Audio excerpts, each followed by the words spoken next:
I never wanted to attend that company party. Something in my gut told me to stay home. But as a junior clerk at Patterson Industries, attendance wasn't really optional.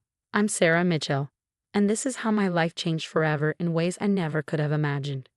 Growing up, I learned early that nothing comes easy. My parents died in a car crash when I was 16, leaving me to bounce between foster homes until I aged out of the system. Despite everything, I put myself through community college, working 3 jobs just to afford basic necessities. When I finally landed an entry-level position at Patterson Industries, it felt like my first real break. The company was massive, a global corporation dealing in everything from real estate to technology. I was just a small cog in the machine, processing paperwork in the HR department, but I was proud of even having my foot in the door. My direct supervisor, Linda Patterson, was the CEO's wife, and she never let anyone forget it. Linda Patterson was everything I wasn't, dripping in designer clothes, perfectly manicured, and thoroughly entitled. From day one, she seemed to take personal offense at my very existence. Maybe it was my secondhand clothes or the fact that I brought lunch from home instead of ordering from expensive restaurants like she did. Whatever the reason, she made it her mission to remind me of my place. "Sarah," she'd say, her voice dripping with fake sweetness, "be a dear and fetch my coffee. And try not to spill it this time. That cardigan you're wearing has seen enough wear already." Her comments always had an audience, and the office would fill with muffled snickers. I endured it all silently. This job was my lifeline, my chance at building something better. But everything came to a head at the annual company gala. The event was held at the Grand Plaza Hotel, the kind of place I'd only seen in magazines. I spent 3 months saving to buy a simple black dress from a department store clearance rack. It wasn't designer, but it was elegant enough. Or so I thought. The moment I walked in, Linda's sharp laugh cut through the crowd. "Oh my," she announced loudly, gesturing to her friends with her champagne glass. "Look who decided to join us.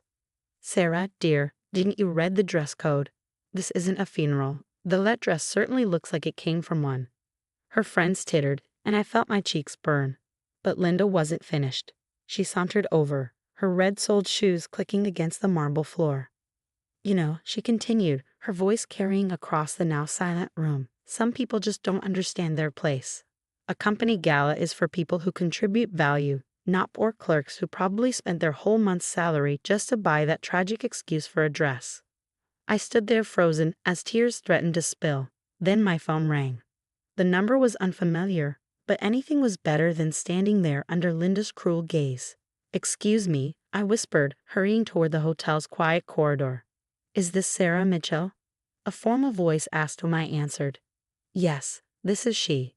"Ms. Mitchell, this is Robert Chen from Chen and Associates Law Firm. I'm calling about your uncle, James Patterson. I'm afraid he passed away last week." My heart stopped. "I'm sorry, there must be some mistake. I don't have an uncle." "On the contrary, Ms. Mitchell. James Patterson was your mother's brother. He changed his name when he started his business empire. He's been watching over you from afar all these years, and now, well, he's left you everything." The world seemed to tilt on its axis. "Everything," I whispered. "Yes, Ms. Mitchell. Patterson Industries, all its subsidiaries, his personal fortune, approximately $8.2 billion in total assets. As his sole heir, it's all yours."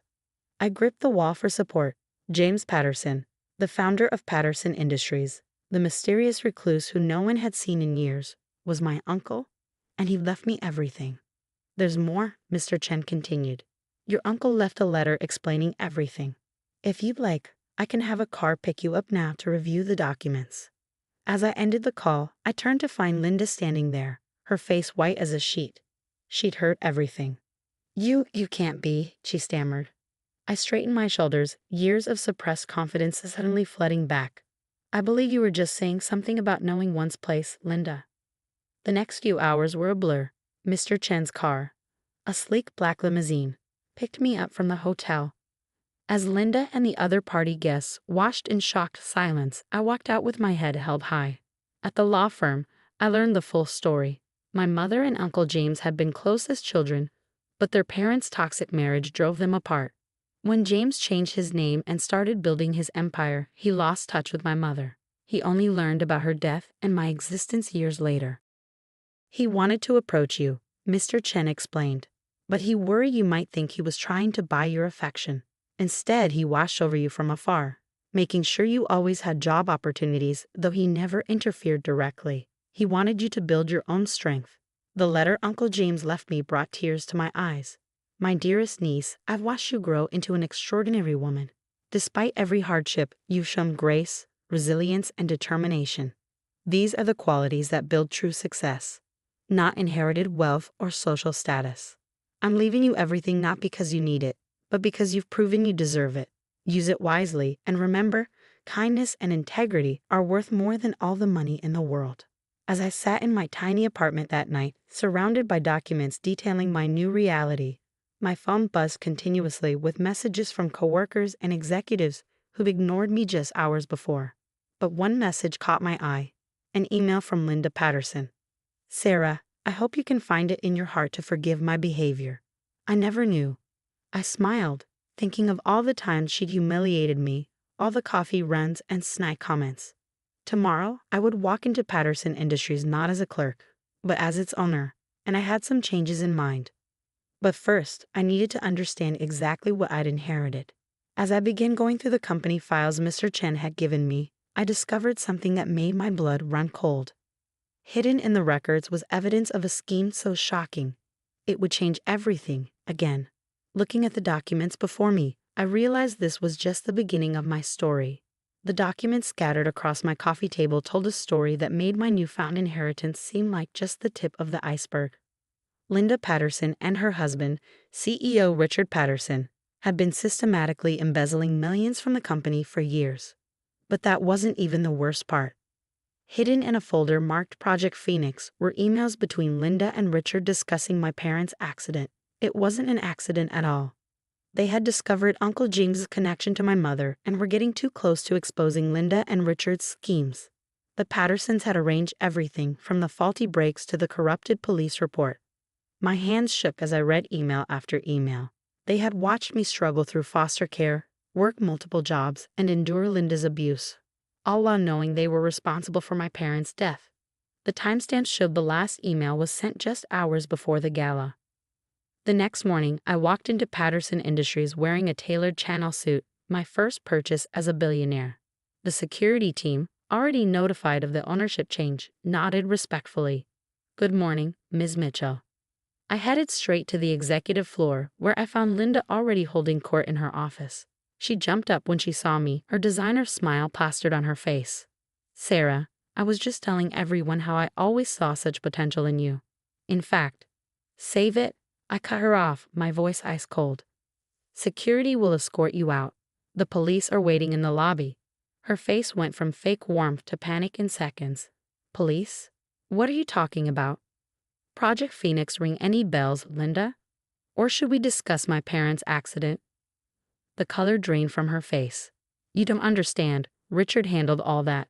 I just helped plan their murder and watched their daughter struggle for years. I finished for her. Don't worry, Richard's being picked up too." As security led her away, her screams echoed through the halls. "You can't do this. Do you know who I am?" "Actually," I replied calmly, "I know exactly who you are. And more importantly, I know what you did." The next few weeks were a whirlwind. The evidence was irrefutable. Richard and Linda Patterson were arrested and charged with multiple counts of fraud, embezzlement, and first-degree murder. Their perfect world crumbled as quickly as mine had changed. During their trial, I sat in a courtroom every day, watching as they were sentenced to life in prison without parole. Linda's designer clothes were replaced with an orange jumpsuit, her manicured nails now plain and short. But revenge wasn't my end goal. Uncle James's words about kindness and integrity echoed in my mind. I used my new position to transform Patterson Industries. We established a foundation helping foster kids through college, created job training programs for underprivileged youth, and implemented strict ethical business practices. 5 years later, I stood at the podium accepting the Humanitarian of the Year award.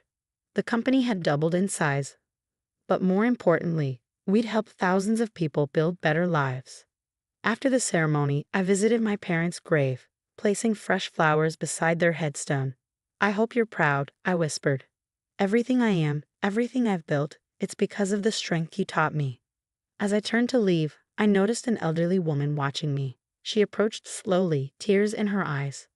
Ms. Mitchell, I'm Margaret Patterson, James's and your mother's mother. Your grandmother. I froze, studying her face. She had my mother's eyes. I've wanted to approach you for so long, she continued, her voice shaking. When I heard what Richard and Linda did, I'm so sorry. I failed your mother, failed the whole family. But watching you transform the company, helping others instead of seeking revenge, you're everything your mother was and more. I thought about Uncle James's words about family and forgiveness. Taking my grandmother's trembling hand, I smiled. Would you like to get coffee? I'd love to hear stories about Mom. As we walked away together, I realized that true success isn't measured in dollars or revenge. It's measured in how we rise above our circumstances to help others. Linda and Richard had tried to break me, but instead they'd made me stronger. And now I was using that strength to break the cycle of cruelty and build something better. The clerk they'd once mocked had become not just their boss, but something they could never be, a force for positive change. And that was the sweetest revenge of all. That night, as I sat in my office overlooking the city, I opened my mother's old locket, the only thing I had left of her. Inside was a faded photo and a tiny note I'd never noticed before. In my mother's handwriting were the words, "To my dearest Sarah, your heart is your greatest strength. Use it wisely." I smiled, knowing that's exactly what I'd done. The poor clerk they tried to break had become something far more powerful than they could have imagined. Not just a wealthy woman, but a living testament to the power of resilience, integrity, and compassion.